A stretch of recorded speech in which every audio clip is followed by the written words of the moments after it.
क्या आप जानते हैं कि दूर कहीं हो रहे युद्ध का खर्चा हम सब अपनी जेब से दे रहे हैं?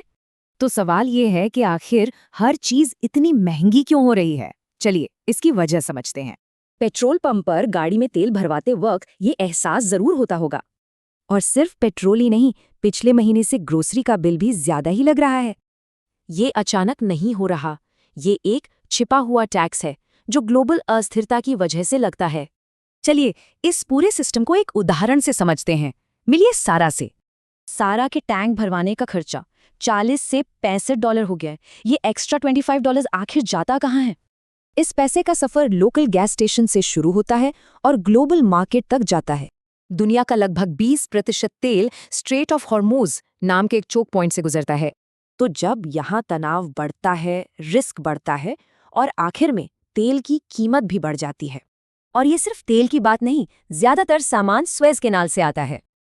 अगर स्वेज कैनाल का रास्ता बंद हो तो जहाज़ों को अफ्रीका घूमकर जाना पड़ता है। सफ़र डबल। सोचिए, एक सिंपल से स्नीकर्स की जर्नी अब डबल हो गई, मतलब कीमत भी बढ़ेगी।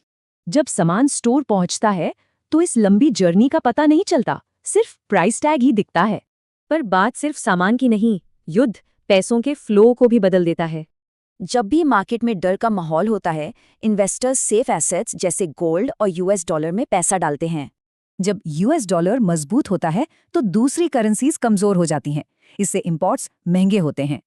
इसी का अंजाम है महंगाई, जिसमें इनकम तो उतनी ही रहती है पर खर्चे बढ़ जाते हैं। ऐसे में सेविंग्स को लेकर ये चिंता होती है कि क्या वो पैसा सेफ भी है या नहीं। ग्लोबल पॉलिटिक्स पर तो कंट्रोल नहीं, लेकिन फाइनेंशियल प्लानिंग करके तैयार जरूर रहा जा सकता है। ये डर नहीं, अवेयरनेस है। इस सिस्टम को समझना ही इससे डील करने का पहला कदम है।